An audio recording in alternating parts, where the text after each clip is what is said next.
The cold wind howled through the narrow alleyway as Mia clutched her worn-out backpack, pulling her hoodie tighter around her face. She walked with her head down, her steps quick and cautious, trying to ignore the cruel laughter echoing from behind. The voices belonged to the same group of kids who never missed an opportunity to make her life miserable. Tina, Jessica, and their crew. They strutted through the school halls like they owned the place, picking on anyone who didn't meet their ridiculous standards. And today, Mia was their target again. "Nice shoes, Mia. Did you dig them out of a trash can?" Jessica sneered, pointing at her scuffed sneakers. Mia didn't flinch. She had mastered the art of ignoring them, but that only made them push harder. Tina, the ringleader, smirked and stepped in front of her, blocking her way. Maybe she's saving up for a new pair. Oh wait, she's poor.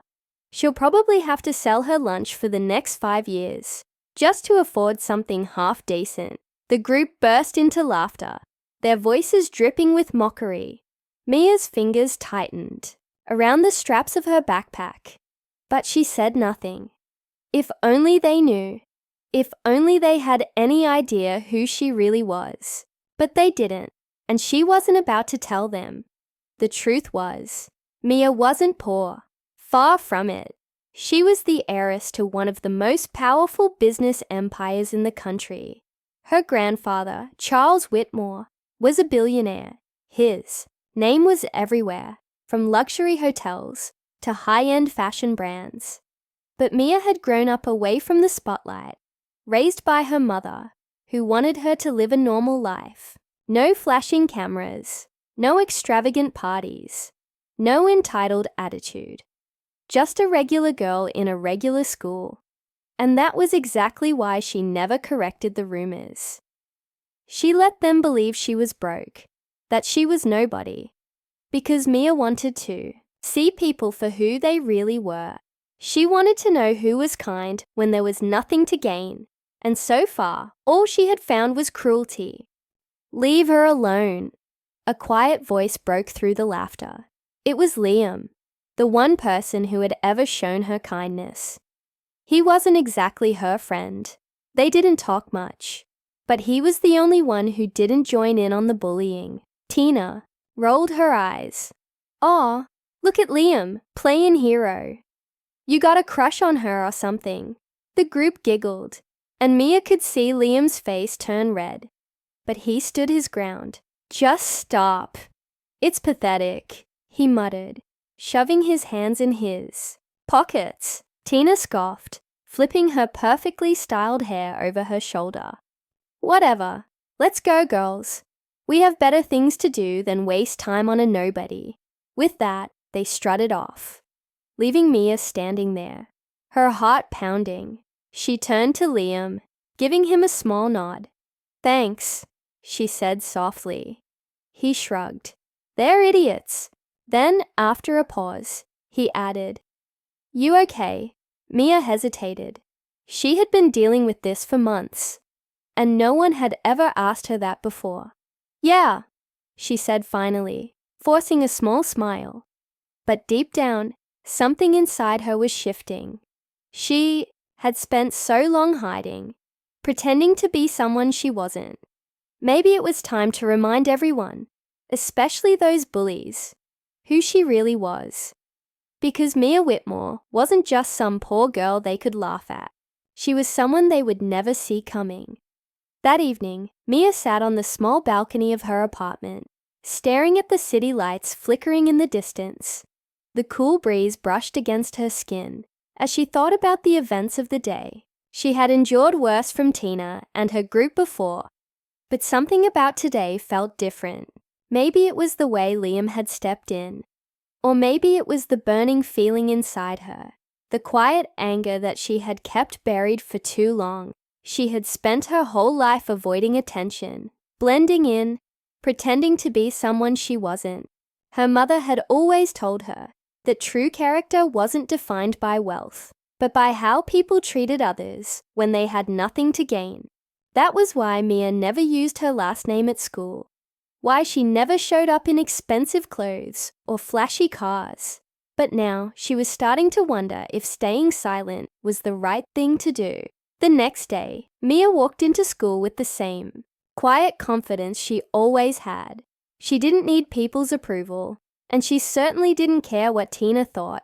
But when she entered the classroom, she noticed something unusual. Whispers spread like wildfire, eyes darting toward her, some filled with curiosity, others with disbelief. She frowned, confused, until she saw the screen of Jessica's phone, where a picture of her had been posted. The caption read, "Mystery girl or secret rich kid? Who is Mia Whitmore?" Her heart nearly stopped. Someone had figured it out. She grabbed her phone, hands slightly shaking as she scrolled through the comments. "No way, this has to be fake. I thought she was broke. She dresses like it. Wait, Whitmore. Like the Whitmore family. If this is true, we're literally going to school with a billionaire's granddaughter." Mia's stomach churned. She had kept her identity hidden for so long, but now it was out in the open. She needed to find out who had posted this. Before she could think, Tina sauntered over, her phone in hand. A smug smile plastered on her face. "Wow, Mia, you had us all fooled," she said, loud enough for half the class to hear. "All this time playing the poor girl act, when in reality, you're like insanely rich. That's actually hilarious." Mia clenched her jaw. "I never played an act," she said calmly. Tina let out a fake gasp. "Oh, so you just conveniently forgot to mention you're basically royalty. That's cute," the crowd murmured, some amused, others unsure. Liam, who had been watching quietly, finally spoke. "Why, does it even matter? If Mia wanted to keep her life private, that's her choice." Tina rolled her eyes. "Oh, please. You think someone like her can just walk around acting normal when she has more money than all of us combined?" She turned back to Mia, eyes narrowing. "So tell me, why were you hiding it? Were you just testing us? Seeing who's worthy of being your friend?" Mia stared at her, debating whether to walk away or finally say what had been on her mind for months. She took a deep breath. "You want to know why I never told anyone," she said, her voice steady. "Because people like you only care about money. You don't see people for who they really are. You judge them based on their clothes, their shoes, what they can afford. And I wanted to know who was real, who was actually kind. And guess what? It wasn't you." The room fell silent. Tina's smirk faltered for a split second before she laughed. "Wow, so dramatic," she scoffed. "You think anyone here actually cares? Now that we know who you are, people are finally going to treat you how you deserve." Mia tilted her head. "And how exactly do I deserve to be treated?" Tina grinned. "Like someone who can give us what we want." And there it was, the truth laid out so plainly. Mia didn't need to say anything else. She simply turned and walked away, leaving Tina standing there, still basking in her own arrogance. But this wasn't over, not yet. Because if there was one thing Mia had learned today, it was that money didn't just bring power. It revealed people's true intentions. And she was about to find out exactly who was on her side and who was only interested in what they could get from her. The rest of the day felt different. People who had ignored Mia before suddenly wanted to talk to her. Smiles that had never been directed her way appeared everywhere she turned. Even Jessica, who had spent months laughing at her, acted like they were old friends. It was all so fake, and Mia saw right through it. At lunch, she sat at her usual table in the corner, expecting to be alone. But this time, a few students hesitated nearby, as if debating whether to join her. Then, to her surprise, Liam slid into the seat across from her. Crazy day, huh? He said, taking a bite of his sandwich. Mia let out a short laugh.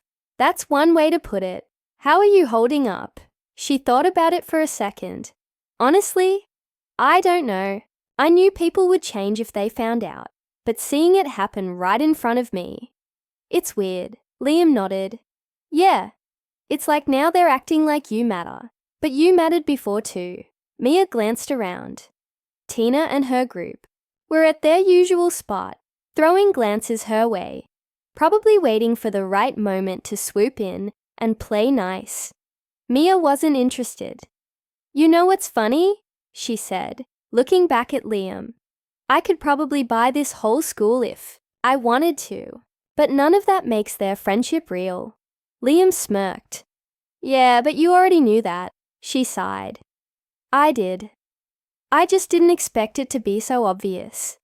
Just then, as if on cue, Tina strutted over, her usual confidence mixed with something new, opportunism.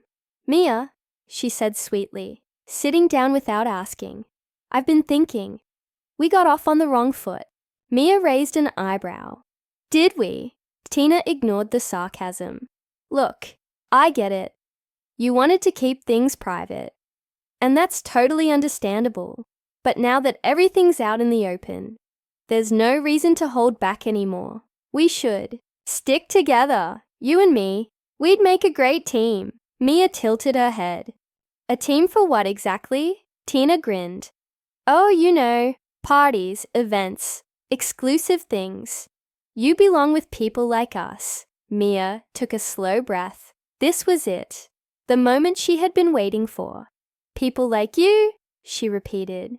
Yeah, Tina said, still smiling. The ones who actually matter. Mia leaned forward slightly.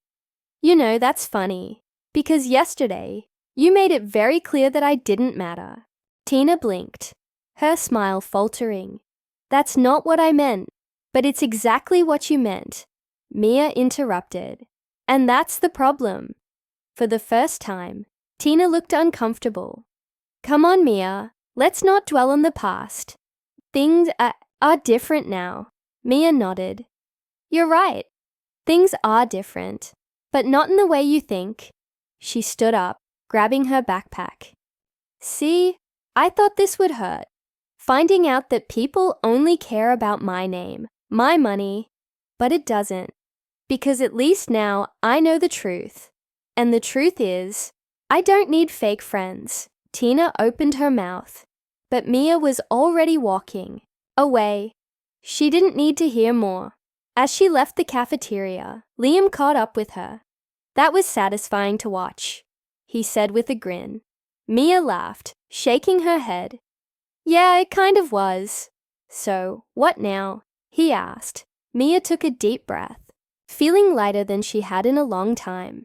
Now? I just keep being me. If people want to stick around for the right reasons, great. If not, I'm better off without them. Liam smiled. Sounds like a solid plan. For the first time in a long while, Mia felt truly free. She had spent so much time hiding, afraid of what people would think. But now, she knew the truth. And she wasn't afraid of it anymore, because real friendships weren't built on money, and respect wasn't earned by status. And no matter what anyone else thought, Mia Whitmore knew exactly who she was. And that was enough.